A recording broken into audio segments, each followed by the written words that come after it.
Mesdames et messieurs, merci de regarder votre magazine de chaque jeudi, Minute Vérité. Et c'est jeudi 23 août 2018. Daniel Safou est notre invité dans ce magazine sur Congo Télévision. Daniel Safou est journaliste et éditeur du Point Saillant Plus, journaliste pro-rupture. Bonsoir Daniel Safou. Bonsoir. Merci d'avoir reçu notre invitation. Merci. Merci beaucoup. Comme je l'ai dit tout à l'heure, Daniel Safou, journaliste pro-rupture. Autrement dit, pourquoi ces termes? Vous avez rompu avec quoi ou avec qui? Merci beaucoup pour la question. Quand nous disons journaliste pro-rupture, ça veut dire que nous voulons mettre fin au régime de Kabila et à Kabila lui-même. Il faut faire la différence entre Kabila et son régime. C'est l'ambition même, n'est-ce pas, de la sous-région aujourd'hui. Quand vous entendez la SADC, en fait, aujourd'hui, on cherche à libérer la sous-région. Et le Congo est en train de bloquer l'épanouissement même de la sous-région. C'est comme ça que vous constaterez tous les autres pays sont avec le peuple congolais et cherchent, n'est-ce pas, le départ du régime de Kabila. Vous comprenez? Quand je dis jeunesse, c'est pro-rupture. C'est-à-dire que nous devons commencer une autre société. Nous devons inventer une autre société. Pas la société telle qu'elle est présentée par Kabila. Non. C'est pourquoi je me dis, Daniel Safou, c'est pro-rupture. C'est la rupture. Une rupture sérieuse, rigoureuse, avec Kabila et son régime. Au-delà de la rupture, nous serions en mesure de créer un nouveau paradigme que j'appelle la réappropriation, n'est-ce pas, de la nation par les Congolais. Mais aujourd'hui, Joseph Kabila n'est plus un problème parce qu'il y a déjà un dauphin. Pourquoi, pourquoi combattre ce régime? Ne tombons pas dans la ruse. C'est-à-dire, Daniel Safou? Ne tombons pas dans la ruse de Joseph Kabila. La ruse, évidemment, c'est le contraire d'une intelligence mauvaise, une intelligence négative. Kabila croit piéger les peuples congolais. Kabila croit nous piéger en présentant Chadari. C'est faux. Moi, je ne vois pas Chadari. Je vois Kabila lui-même. Lui-même Kabila que je vois. Qu'est-ce que Chadari peut dire devant Kabila? Quand Kabila touche Chadari pisse, jamais. Rien ne peut se faire avec Chadari. Parce qu'il s'agit de... C'est l'ombre de Kabila. D'où nous devons nous débarrasser. Et de l'ombre, et de la personne, et du système, et du régime. Ce que j'appelle la rupture totale avec les régimes de Kabila et Kabila lui-même. Ça veut dire quoi? De Kinke Mulumba, Atundu, de Mende, tous, même leur vision. Nous devons nous débarrasser de ça. C'est ça la rupture. Au lendemain de la rupture, nous allons passer à notre paradigme qui est la réappropriation de la nation. Vous entendez ce qui se raconte dans la rue? Les problèmes de double nationalité, c'est faux. Ça, c'est un faux langage. Voilà le vrai langage. Les étrangers nous ont dirigés. Merci, Daniel Safou. Et nous n'étions pas en mesure de dénoncer ces étrangers. L'heure est arrivée, nous puissions dénoncer que le Congo, durant longtemps, a été dirigé par les étrangers. Merci, nous allons revenir là-dessus. Parlons du Point Saillant Plus, qui n'est presque plus visible sur les marchés. Qu'est-ce qui s'est passé? Vous êtes frappé d'interdiction ou c'est la production qui pose problème aujourd'hui? Le régime a affaibli les journaux Les Points Saillants. Comment ça? Nous avons ramené notre prime au service, n'est-ce pas, du peuple. Nous avons ramené notre prime au service du combat. À chaque fois, n'est-ce pas, qu'on suspendait les journaux, c'est tout un capital qui s'épuisait. Mais c'est aujourd'hui, le journal est là, on n'a pas de moyens. Nous avons perdu beaucoup de moyens. Quand on vous suspend 3 mois. Parce que vous ne respectez pas justement les règles. Non, c'est la dictature. C'est la dictature. Vous avez appris une fois, pas seulement les journaux, ils sont arrivés à suspendre, même moi la personne. Je ne pouvais plus prester à la télévision ni à la radio. C'est la dictature. C'est-à-dire que la voix de Daniel Safou commençait à déranger. Les réflexions de Daniel Safou commençaient à déranger. Mais nous sommes dans un pays de loi, Daniel Safou. Nous ne sommes pas dans un pays de droit. C'est d'ailleurs le problème qu'a Daniel Safou. Daniel Safou, il est dans la revendication de la démocratie. Il est dans la revendication du vrai droit de l'homme. Mais tout en respectant les lois de la République. Est-ce qu'il y a des lois dans ces pays? Justement. Qui respecte les lois dans ces pays? En commençant par Kabila lui-même. Il n'a jamais respecté les lois. Il n'a jamais respecté la Constitution. Je peux vous présenter autant de caractères inconstitutionnels, n'est-ce pas, dans notre Constitution. Permettez-moi la tautologie. Je vous prends un cas. Bientôt, c'est la rentrée scolaire. La Constitution est claire là-dessus. Les études primaires sont gratuites. Est-ce que cela s'est fait dans notre pays? Je crois que nous, parents, nous payons l'argent nous payons les frais scolaires pour nos enfants. Mais la Constitution prévoit là-dessus. Mais c'est un processus quand même. Non, ce n'est pas un processus. Ce n'est pas un processus. Il n'y a pas opportunité d'appliquer la loi en retard. C'est une disposition applicable. Dans les provinces, certaines provinces... C'est faux, il n'y en a pas. Quelles certaines provinces? Pourquoi? La démarche n'est pas sectorielle. La démarche est globale. Il s'agit du Congo. Quelle province? Vous allez parler de quelle province? Non, c'est d'ailleurs où il y a plusieurs problèmes. Il y a plusieurs problèmes. Ça veut dire que dans ces pays, la loi n'est pas respectée. Qu'on se le dise, nous sommes en pleine dictature. Pourquoi on doit se voiler les mots et les faces? Nous sommes en pleine dictature. Dès lors qu'on n'a pas organisé les élections en 2016, on a foulé notre constitution au pied. J'entends les gens dire, il a dit, il a fait. Non, ça c'est de l'idiotie au sens grec. Merci. Il a dit, il ne l'a pas fait.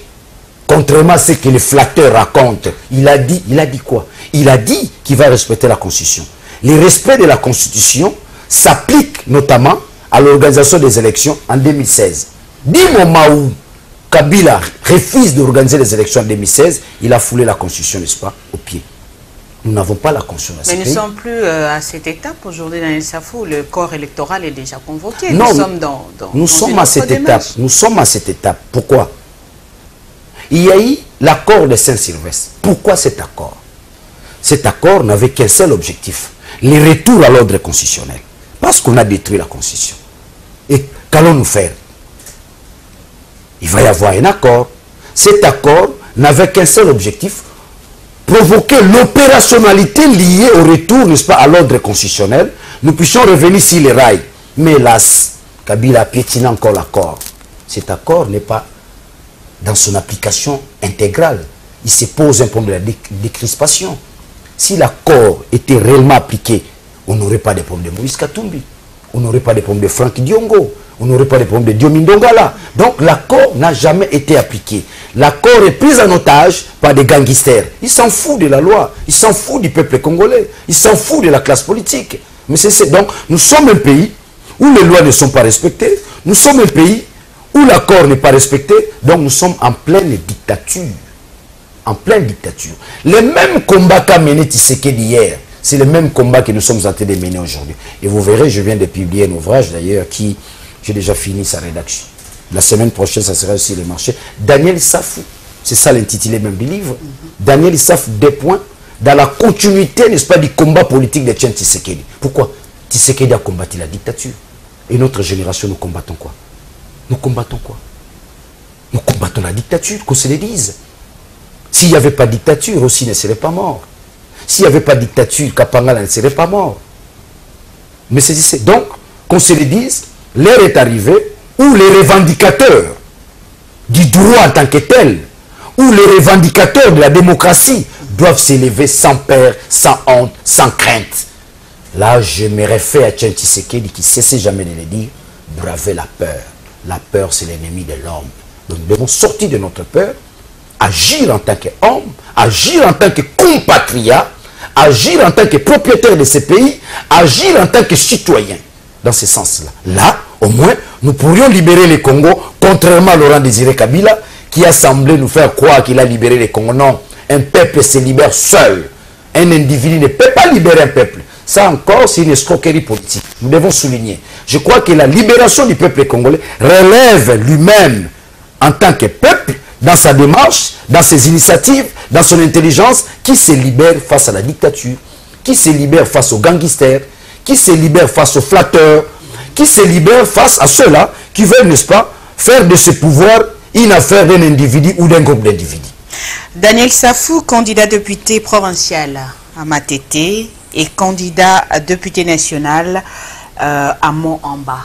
Pourquoi avoir postulé des deux côtés? Parce que au cas où ça ne marchait pas de l'autre côté, à Mont-en-Bas, ça pourrait marcher. Non, j'aimerais préciser, évidemment, vous savez, on ne le dit pas, qu'on se le dise. Nous avons ce qu'on appelle les candidats majeurs. Nous avons ce qu'on appelle les candidats mineurs. Daniel Safou, c'est un candidat majeur. Qui ne connaît pas Daniel Safou dans cette ville de Kinshasa, où je suis né? Qui ne connaît pas Daniel Safou? Qui ne connaît pas ce que Daniel Safou a fait? Daniel Safou a menacé le régime de Kabila. Daniel Safou a plus d'une fois arrêté. Pas pour avoir détourné. pas pour avoir violé, pas pour avoir volé, mais pour avoir réclamé la démocratie, pour avoir réclamé l'état des droits, pour avoir réclamé la réhabilitation de l'autorité de l'État, que nous n'avons pas ici à Kinshasa. Répondez à la question d'Daniel Safou. Je vous réponds. Matete, non, je vous réponds. Oui. Matete, c'est ma base. C'est ridicule pour certains. J'ai vu des gens, nés, grandis à l'intérieur, à peine 3 à 4 ans à Kinshasa, qui te pointent comme candidat à Moamba. Ça, c'est l'ironie du sort. Ils ont droit, ce sont des Congolais. Non, ils ont droit, mais chacun a son fief. Chacun a son fief. Chacun a sa base. Ne faisons pas d'illusions. Là, vous voulez mettre de limites par rapport aux autres candidats. Je ne mets pas de limites par rapport aux autres candidats, mais nous devons libérer la ville de Kinshasa. C'est notre ville qui nous a vu naître. C'est notre ville qui nous a vu naître. Quand il y a les immondices par-ci, par-là, ça nous fait mal. Quand il y a la mégestion dans cette ville, ça nous fait mal. Donc, quand je me pointe comme candidat provincial à Matete, c'est dans l'intentionnalité de récupérer la ville de Kinshasa. Faire de cette ville une ville qui ne soit pas différente des grandes villes du monde. C'est-à-dire? C'est-à-dire une ville modestement bien construite, où il y a la loi, où il y a la propriété, où il y a un environnement sain, où il y a des bonnes écoles. Tout le monde a promis ça, hein, Daniel Safou. Moi je ne promets pas ça. Je n'ai pas encore promis. Mais on assiste aujourd'hui à la même situation. Je n'ai pas encore fini. Vous me posez des questions. À la première question, pourquoi national et provincial? Provincial, oui. D'abord, un Daniel Safou, c'est un leader kino. C'est un leader kino. C'est vous qui le dites? Non, je l'ai dit. C'est par rapport à mon approche sociologique. Vous m'avez invité. Je ne suis pas venu de moi-même. Je crois que c'est par rapport à mon aura et à mon ancrage dans la vie de Kinshasa. Vous comprenez? Donc, je pense que à Matete, c'est mon fief, où je fais beaucoup. J'ai enseigné à Matete. J'ai organisé un centre où je formais déjà des jeunes finalistes à Matete. Je fais beaucoup de choses. Chaque fois, il y a marche et consorts. Je suis là à Matete. Et national, c'est dans les soucis. Vous savez, vous avez connu, il y a une loi là, la loi Bakajika. La terre et les sous-sols appartiennent à l'État. C'est un député national. C'est un député national. Alors, quand je me dis, cet homme n'existe pas, mais ce qu'il a provoqué comme loi est là. Nos enfants, nos arrière-enfants, tout, comprennent qu'il fit un député dans ce pays, Bakajika. J'aimerais aller au Parlement pour changer les choses. J'aimerais aller au Parlement pour faire passer des lois qui changent le pays. Je t'ai fait un cas pratique. Selon certaines enquêtes d'un bon nombre de scientifiques allemands, ils démontrent que la ville de Matadi est construite sur le coton.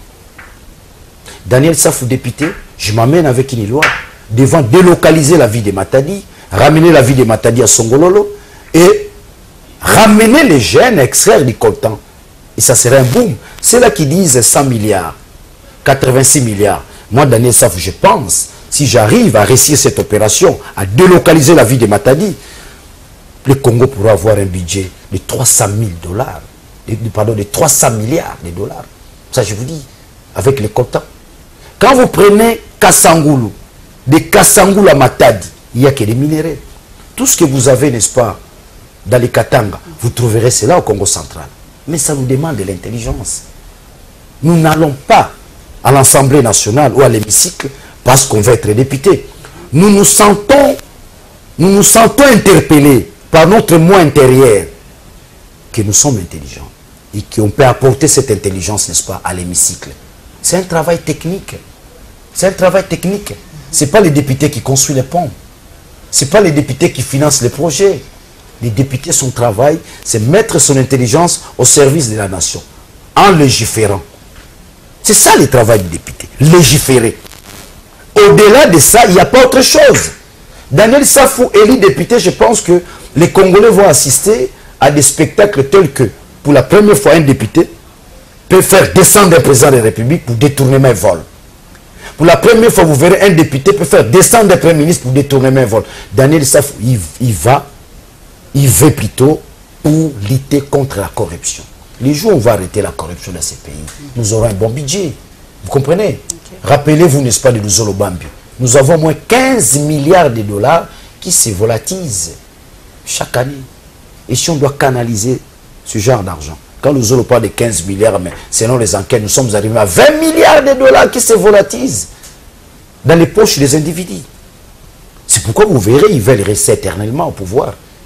Vous avez des gens, 2 mandats, il a fait un mandat, 2 mandats, mais il n'a jamais pris la parole à l'hémicycle. Il n'a jamais fait quelque chose de bon. Et le peuple ne le connaît pas. On ne connaît pas son travail. Mais il va encore avoir la prétention de postuler pour un 3e mandat. Non. Il y a des gens qu'on appelle double brassard. 2 mandats. Mais aucune loi. Aucune réaction. Nos circonscriptions disparaissent par les érosions. Mais les députés qui sont là ne posent pas les problèmes, n'est-ce pas, de la population. Nous y allons pour poser les vrais problèmes, n'est-ce pas, du peuple congolais. Nous y allons pour réhabiliter la dignité du peuple congolais. Nous y allons pour la réappropriation de la nation. Tozomboka et Zanagestion Nabiso. Que le pays ne soit plus l'objet des étrangers. Qu'on se le dise. Quand vous parlez de double nationalité, non, la Constitution ne parle pas de double nationalité. Il s'agit des étrangers qui nous dirigent. Et nous ne sommes pas loin à dénoncer ces étrangers. Vous trouverez ces étrangers où? Ils sont dans les gouvernements, ils sont dans l'armée, ils sont dans la police, ils sont dans l'administration, ils nous gèrent même les entreprises. L'heure est arrivée. Nous puissions dénoncer tout cela. Que le peuple sache qu'il n'a jamais été dirigé par les vrais Congolais. Et maintenant, les vrais Congolais viennent postuler. Daniel Safou, c'est un vrai Congolais, un Quinois, de par mon essence. Mais c'est ici. Donc, nous sommes des valeurs et nous voulons apporter cette valeur, n'est-ce pas, à l'hémicycle. Quand je prends la députation provinciale, ça veut dire la conquête de la ville de Kinshasa. Okay. Quand je prends la députation nationale, ça veut dire qu'il nous faut des lois. Des lois devant changer l'environnement. Des lois devant changer notre pays. Et encore un élément très important. Où sont passés les nationaux? Dis-moi, nous avons combien de milliardaires dans ces pays? Il n'y en a pas. Les Dokolo, les Lusakivana, les Kisombe, ils sont devenus milliardaires parce que le pays a mis une intelligence en place, c'est-à-dire l'octroi des crédits à des nationaux. C'était ça le souci de Mobutu, promouvoir les nationaux.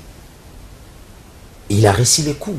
La dernière génération, vous avez des Dokolo qui avaient des banques, vous avez des Lusakivana, vous avez des Kisombe, et ces gens-là n'existent plus.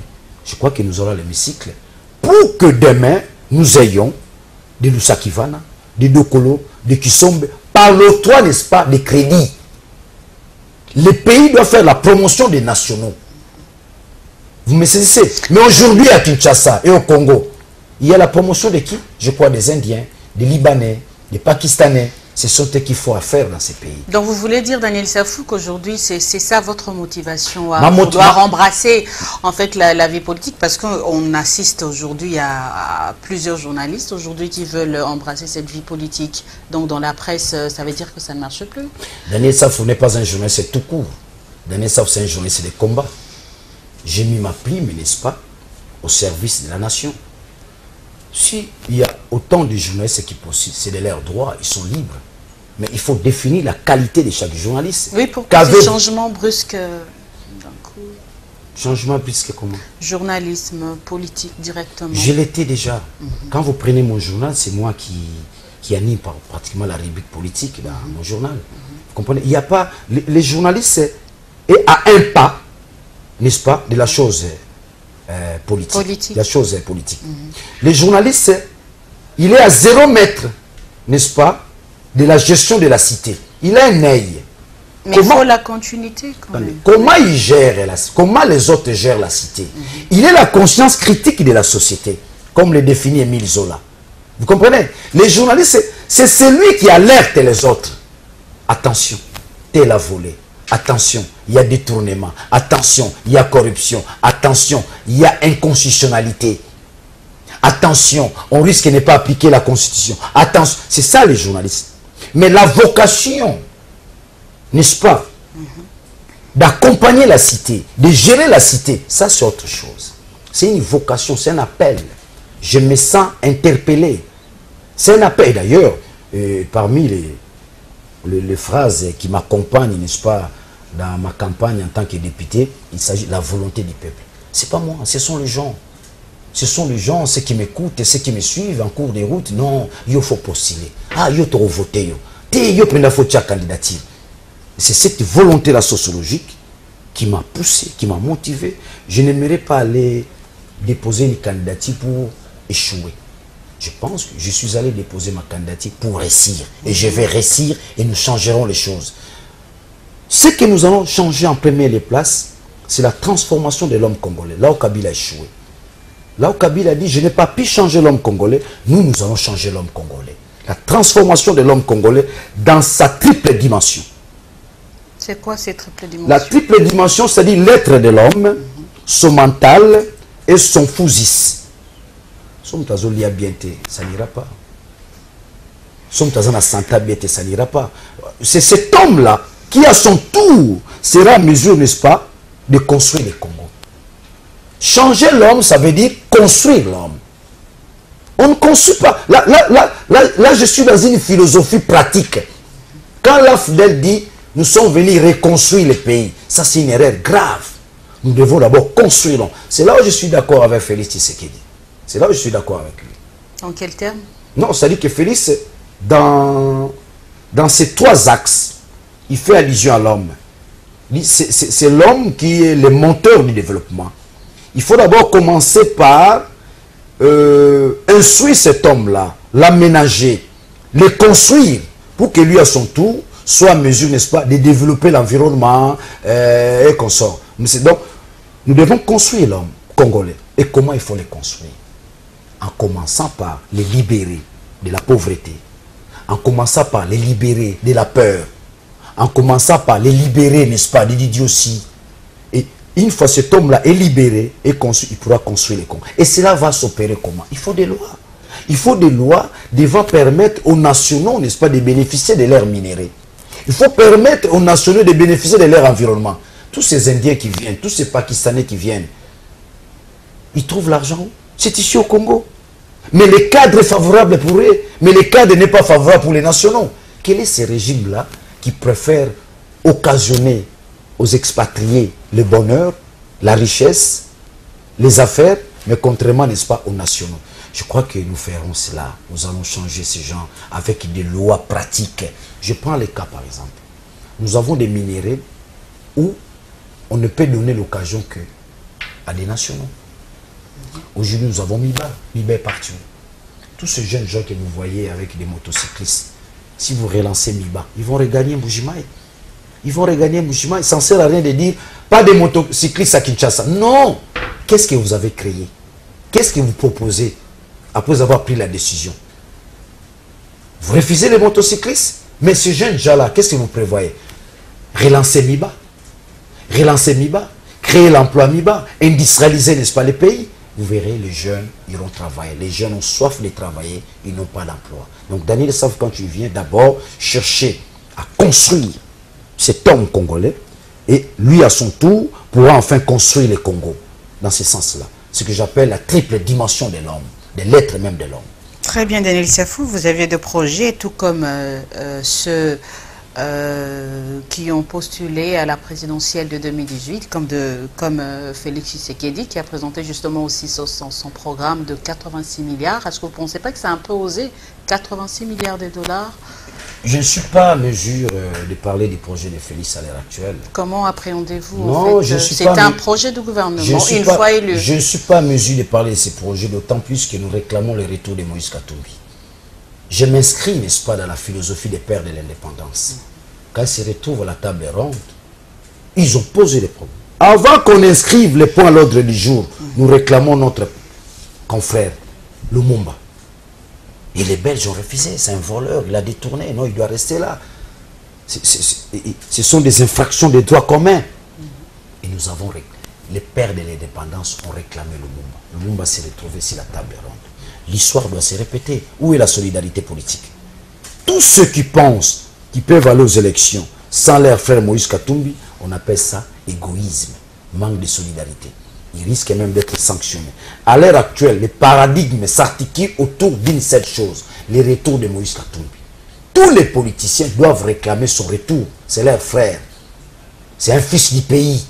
Et comment jugez-vous aujourd'hui les propos du président du Sénat, Léo Kingwa-Dondo, qui a plaidé justement pour son retour et qui a d'ailleurs sollicité à Moïse Katumbi qu'il demande en fait l'amnistie auprès du président de la République?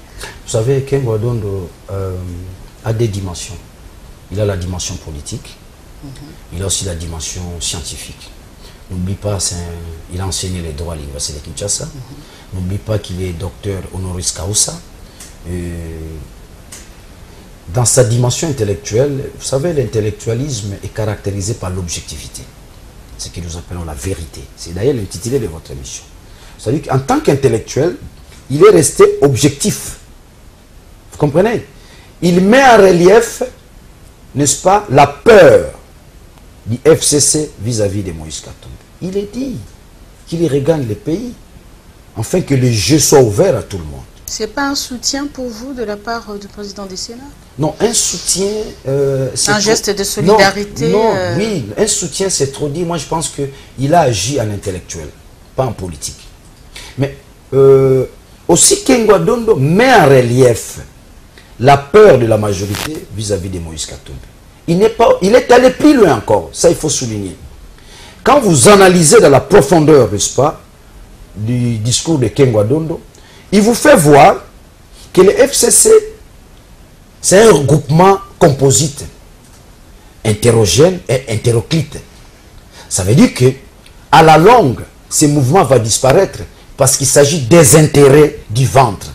Une fois, je l'ai dit, il y a ce qu'on appelle la stratocratie. C'est quoi la stratocratie? La stratocratie, c'est ce gouvernement-là qui est dirigé par un chef militaire, un guerrier militaire. Et dans ce gouvernement-là, il n'y a que des intérêts qui comptent. Tout ce que le chef dit, on accepte.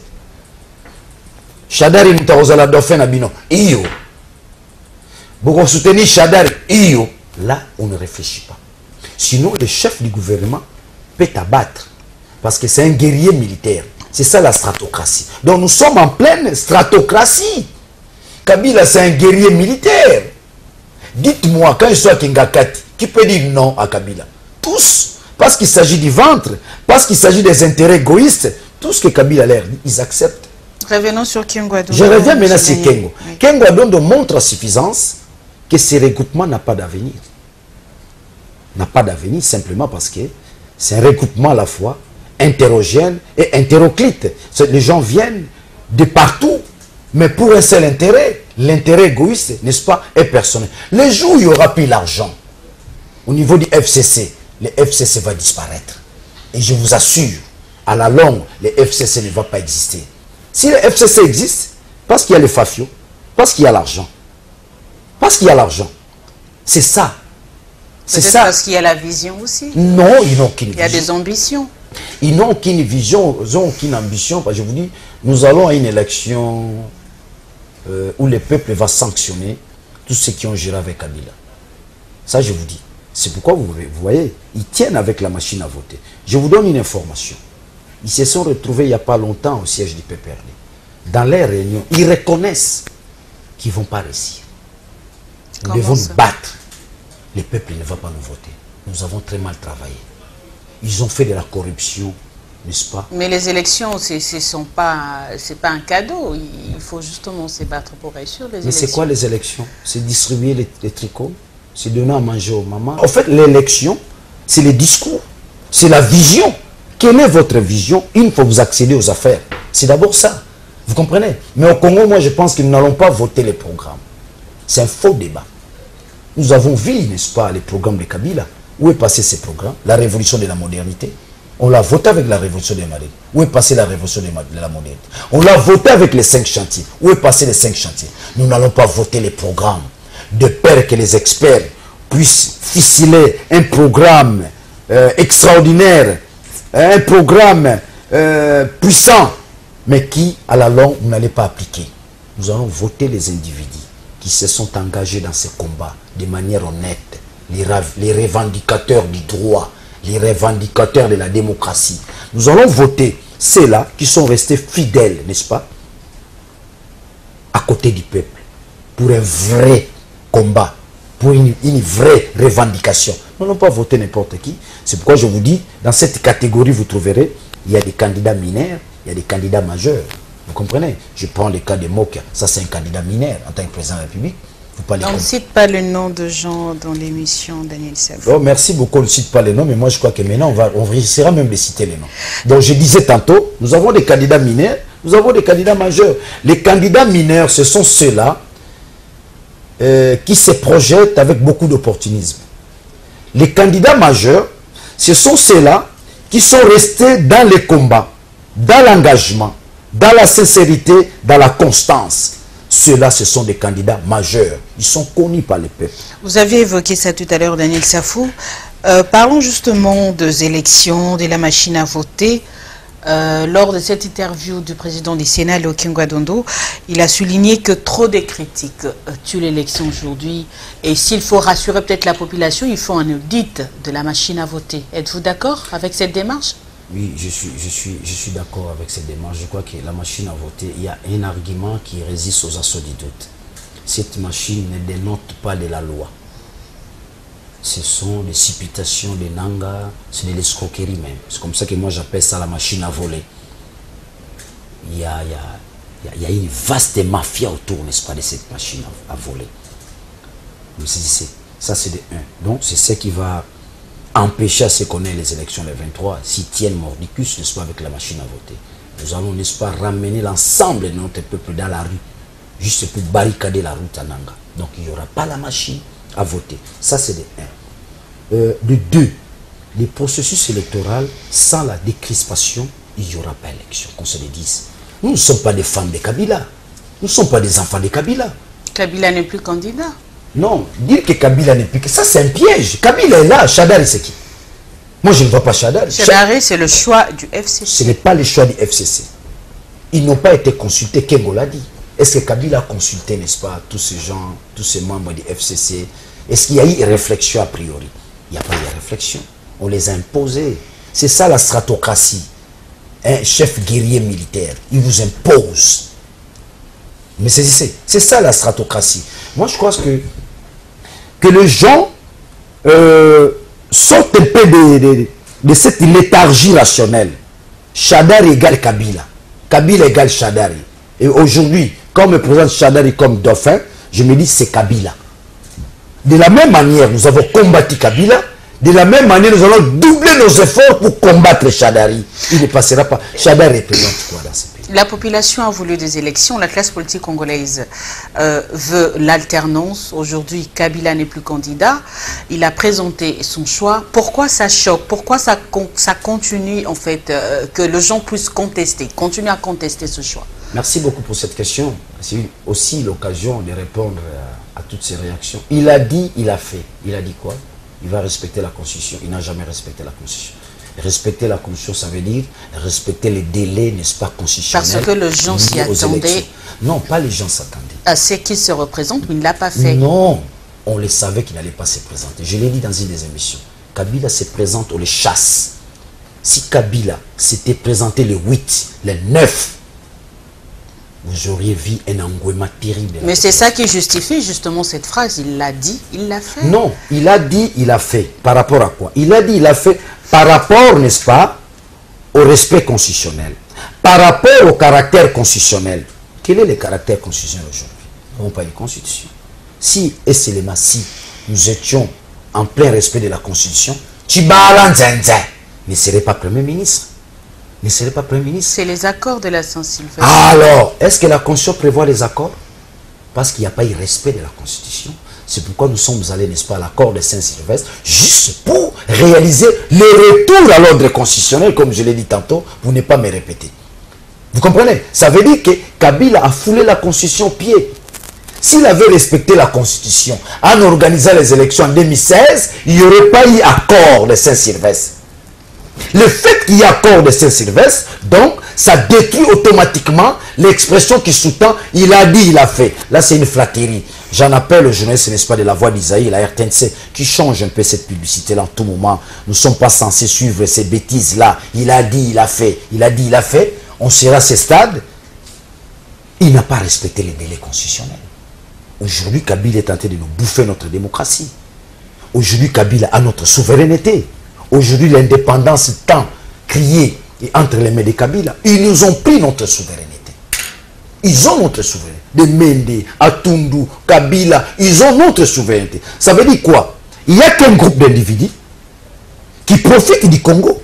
L'ensemble des Congolais ne profitent à rien. Mais saisissez, le fait que le Congo est pris en otage par un groupe d'individus, cela veut dire qu'on nous a pris l'indépendance. Nous n'avons pas, pardon, excusez-moi. Notre souveraineté est entre les mains des Mende. Je vous fais un cas.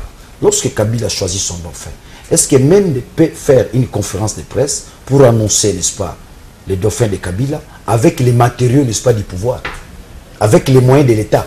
Le FCC, c'est un fait privé. Ça n'a rien à voir avec l'État congolais. Mais quand Mende tient sa conférence pour annoncer Kabila a respecté la Constitution, vous le faites avec quel moyen? Avec quel matériel? Il s'agit de l'État. La RTNC n'est pas la station radio de télévision de Mende, ni de Kabila. Il s'agit du pays. Arrangez-vous avec Ngakati pour annoncer cela. Ne le faites pas avec, n'est-ce pas, le matériel de l'État. Ça, c'est un autre débat. Oui, non, je vous fais voir seulement. Je vous fais voir combien ils nous ont récupéré la souveraineté. Nous n'avons pas la souveraineté. Les revendications sont démocratiques, c'est prévu, n'est-ce pas, la Constitution. Lorsque vous constatez ça ne va pas, vous avez droit, n'est-ce pas, de revendiquer pacifiquement. Mais les manifestations sont prévues, n'est-ce pas, dans la Constitution. Mais à chaque fois que nous revendiquons, qu'est-ce qu'on fait? On nous gaze, on tire sur nous. Ça, c'est la souveraineté. Ça montre à suffisance qu'on nous a volé notre souveraineté. Les combats de Daniel Safou, quand je parle de la rupture, c'est-à-dire quoi? Nous serons en mesure de récupérer notre souveraineté. C'est ça notre combat. Aujourd'hui, le peuple congolais n'est pas souverain, qu'on se le dise. Aujourd'hui, le peuple congolais regarde les tout-puissants Kabila. C'est les tout-puissants. Quand Kabila tousse, nous nous cachons tous. Quand Kabila tousse, les gens pleurent. Il nous reste 5 minutes, Daniel Safou. Aujourd'hui, la multiplication des candidatures à l'opposition, aujourd'hui, ils sont à 6, presque à la course présidentielle. Est-ce que vous ne pensez pas que cela donne davantage la chance aux candidats du FCC ou du pouvoir de l'emporter? Les candidats du FCC n'ont aucune chance. Moi-même, Daniel Safou, je pourrais me battre Chadari. Avec tout ce que j'ai comme aura, avec tout ce que j'ai comme ancrage sociologique, je pourrais battre Chadari. Chadari représente quoi dans l'opinion? Qu'est-ce qu'il a fait dans ce pays? Chadari. Qui connaît Chadari? Quelle est la vision de Chadari? Il ne connaît pas. La vision de Chadari, c'est la brutalité. C'est ça la vision de Chadari. Et parlons de candidats de l'opposition aujourd'hui. Ils sont tellement nombreux. On parle de la candidature commune aujourd'hui. Est-ce que cela serait possible? Non. Ça, c'est un second problème. Je crois que nous devons réfléchir davantage. Nous devons demeurer rationnels. Les problèmes au niveau de l'opposition s'articulent d'abord à deux niveaux. L'unité d'action de toute l'opposition. Vous avez vu l'opposition politique échouer, ni était l'apport de l'Église catholique. Parce que tout le monde veut être leader, on dirait là-bas. Le leadership s'est construit. Ce n'est pas dans les déclarations. Ce n'est pas la télé. Le leadership s'est construit. Le leadership, c'est une vision. Le leadership, c'est une intelligence qu'il faut capitaliser. C'est ça le leadership. Aujourd'hui, il y a des gens qui se disent leaders. Qu'avez-vous fait pour ce pays? Qu'avez-vous fait? Nous avons connu des Tshisekedi. Nous avons connu des Kibasa Maliba, nous avons connu des Mbouankiem. Ce sont des gens qui ont travaillé. Est-ce que notre génération, nous travaillons? Je crois non. Nous bénéficions quelque part de ce que les anciens ont fait. Il faut qu'on travaille. Il faut que Kabila sente que ces gens sont déterminés à me faire partir. Pas avec des déclarations inutiles. Donc le problème, ce n'est pas Kabila, c'est non, le problème se situe à deux niveaux, je l'ai dit. Le premier niveau, l'unité d'action de l'opposition. J'entends par l'unité d'action ni le MLC, ni l'INC, ni l'IDPS ne peut initier des actions de manière particulière. Aujourd'hui, ce que moi je réclame, l'unité d'action. S'il y a ville morte, c'est l'opposition qui réclame ville morte. Mais ce n'est pas le cas aujourd'hui. J'en arrive. S'il y a marche, c'est l'opposition. C'est ce que j'appelle l'unité d'action. L'opposition divisée. L'opposition n'est pas divisée, attention. L'unité d'action. Même si l'opposition est divisée, c'est ce que nous demandons. Je ne parle pas de l'unité des candidatures ou une candidature commune. Oui. Je suis d'abord au niveau des a priori. La candidature commune, ça c'est une conséquence. Mais au niveau des a priori, n'est-ce pas, nous devons d'abord partir de l'unité d'action. Vous avez vu Mbemba, d'ailleurs celui qui est l'initiateur, n'est-ce pas, de cette idée, où nous devons tous être ensemble. Mbemba dit, et si ce n'est pas moi qui serai choisi, je serai prêt à accompagner. C'est lui-là qui sait. C'est sens d'humilité. C'est un collègue prisonnier comme moi, je dis voilà les fruits de la prison. Après la prison, on devient sage, on devient mire, on peut lire la nature autrement. Vous comprenez? Donc, l'unité d'action, premier élément. Deuxième élément, la fédération d'intelligence. Félix a son programme, il parle de 86 milliards. Moïse Katumbi a son programme, parle de 100 milliards. Bien qu'il n'est pas candidat. Il est candidat, maman. Si Moïse ne vient pas, moi je vais retirer ma candidature. Si Moïse ne vient pas, moi, Daniel Safou, je vais retirer ma candidature. Continuez, je vais écrire à la CENI officiellement. Et d'ailleurs, bientôt, je vais le faire. C'est pour dire que nous n'avons pas besoin nécessairement d'être députés. Nous, on ne va pas faire comme ceux-là. Qui Tshisekedi avait demandé d'aller siéger au Parlement, de ne pas aller siéger au Parlement. Ils ont siégé. Qu'est-ce qu'ils ont promis? Ils ont promis, nous allons mener le combat à l'interne. Mais je crois qu'ils ont accompagné la majorité présidentielle. Non. Si Moïse ne vient pas, moi, Daniel Safou, je retire ma candidature, n'est-ce pas, de la CENI. C'est là on n'engage que vous, Daniel. Ça m'engage. Oui. Mais il y a des conséquences. Justement. Daniel Safou retire sa candidature à la CENI. Il y a des conséquences, madame. Donc, si Moïse Katoum ne vient pas, Daniel Safou retire sa candidature de la CENI, les conséquences seront fâcheuses. Nous allons vous annoncer les actions prévues pour les jours à venir. Alors, je reviens pour dire, rapidement, la fédération d'intelligence, lorsque les candidats ou les regroupements politiques, les forces progressistes vont se réunir ensemble en fédérant l'intelligence, en ayant un programme commun, ça sera déjà un bon départ. Si nous avons un programme commun, nous avons l'unité d'action. Si les bases, n'est-ce pas, de ces deux axes, on peut dégager, n'est-ce pas, la candidature commune. Donc la candidature commune, c'est une conséquence. Selon d'abord au niveau des a priori, la fédération d'intelligence, aussi l'unité d'action. Dites-moi, qu'a produit la classe politique congolaise? Qu'est-ce que l'opposition congolaise a produit? Une minute, Daniel.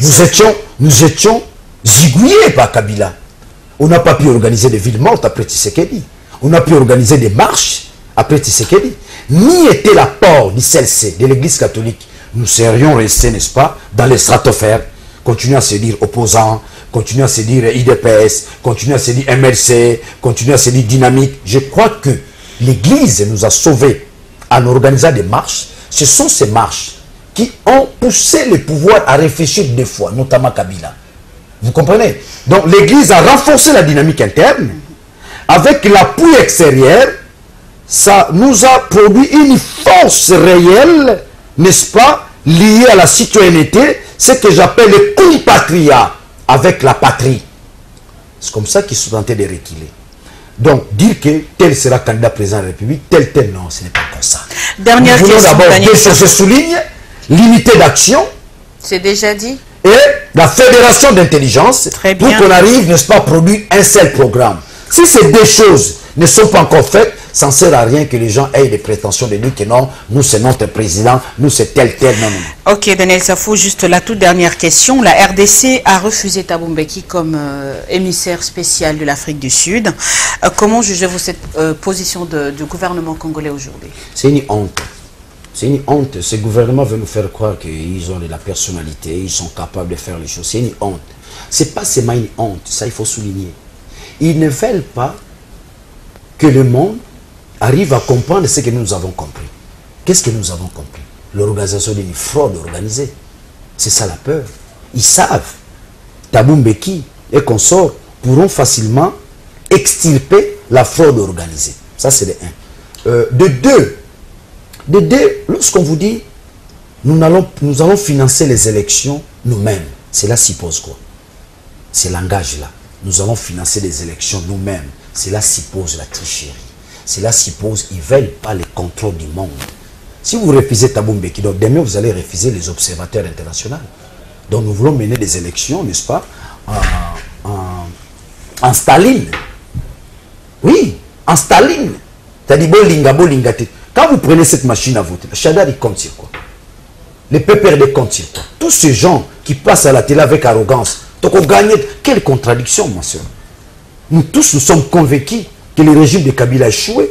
Mais continuez à nous dire, nous avons réussi. Ah, nous avons fait ceci. On appelle ça la contradiction dichotomique et irrationnelle. Nous le savons tous que ce régime a échoué. Ils vont présenter quoi à l'opinion? Mais c'est ici. Donc, je pense qu'ils sont en train de compter à quelque chose. C'est-à-dire la tricherie. Qu'on se le dise. En 2006, Kabila a triché. En 2011, lui-même reconnaît les irrégularités graves. En 2011, nous avons connu l'accord d'Addis Abeba, nous avons connu l'accord de Lusaka. Tout c'était quoi? Réglementer les problèmes, n'est-ce pas, des élections. Et je vous dis, Kabila a contourné, n'est-ce pas, tous ces accords. Je vous fais allusion, j'en profite de les saluer. Louyeye, il est en prison pour avoir réveillé l'accord d'Addis Abeba, l'accord de Lusaka. Chiton Daniel Safou. Que prévoyait cet accord? Ces accords prévoient la réforme des institutions au lendemain des élections, n'est-ce pas, tronquées et trichées. Donc, s'il faut chuter, tous ces gens-là comptent sur la machine à voter, la machine ne passera pas. C'est un plan. Thabo Mbeki, on refuse que Thabo Mbeki arrive. Les noms disent c'est quoi de Thabo Mbeki? C'est une honte. Ils ne veulent pas des autres. Ils ne veulent pas de l'implication du monde parce qu'ils savent, nous sommes faibles. Si vous réagissez, on va gazer sur vous. Si vous réagissez, on vous arrête. Si vous réagissez, on tire sur vous. Est-ce que le gouvernement congolais n'a-t-il pas droit de refus? Il l'a justement fait peut-être à l'époque. C'est quel gouvernement? Un gouvernement sans mandat officiel. Ils ont un mandat. Ce sont des gangsters. Ce sont des pombas. Ils ont un mandat. Quel est leur mandat? Ils n'ont pas les kilos de se taire. Ils doivent se taire. Ils n'ont pas un mandat. Ils n'ont pas un mandat officiel. Ils nous dirigent par force. Ils nous dirigent par gangsterisme. Ils n'ont pas un mandat officiel, en commençant par Kabila lui-même. Et le fameux Tchibala qui ne représente rien, figurant, il ne comprend rien, qu'on est en train de les rouler. Il ne comprend rien. Daniel Safou, dernier message à la population et à tous les téléspectateurs qui suivent Minute Vérité. Un message à la population: vous devez vous choisir des vaillants hommes. Vous devez vous choisir des combattants. Vous devez vous choisir des guerriers scientifiques. Vous devez cette fois-ci voter l'intelligence. Ne votez pas les tricots. Ne votez pas les pains. Ne votez pas la bière. Votez les gens qui, vous avez constaté, durant toutes ces années, ont combattu le régime de Kabila.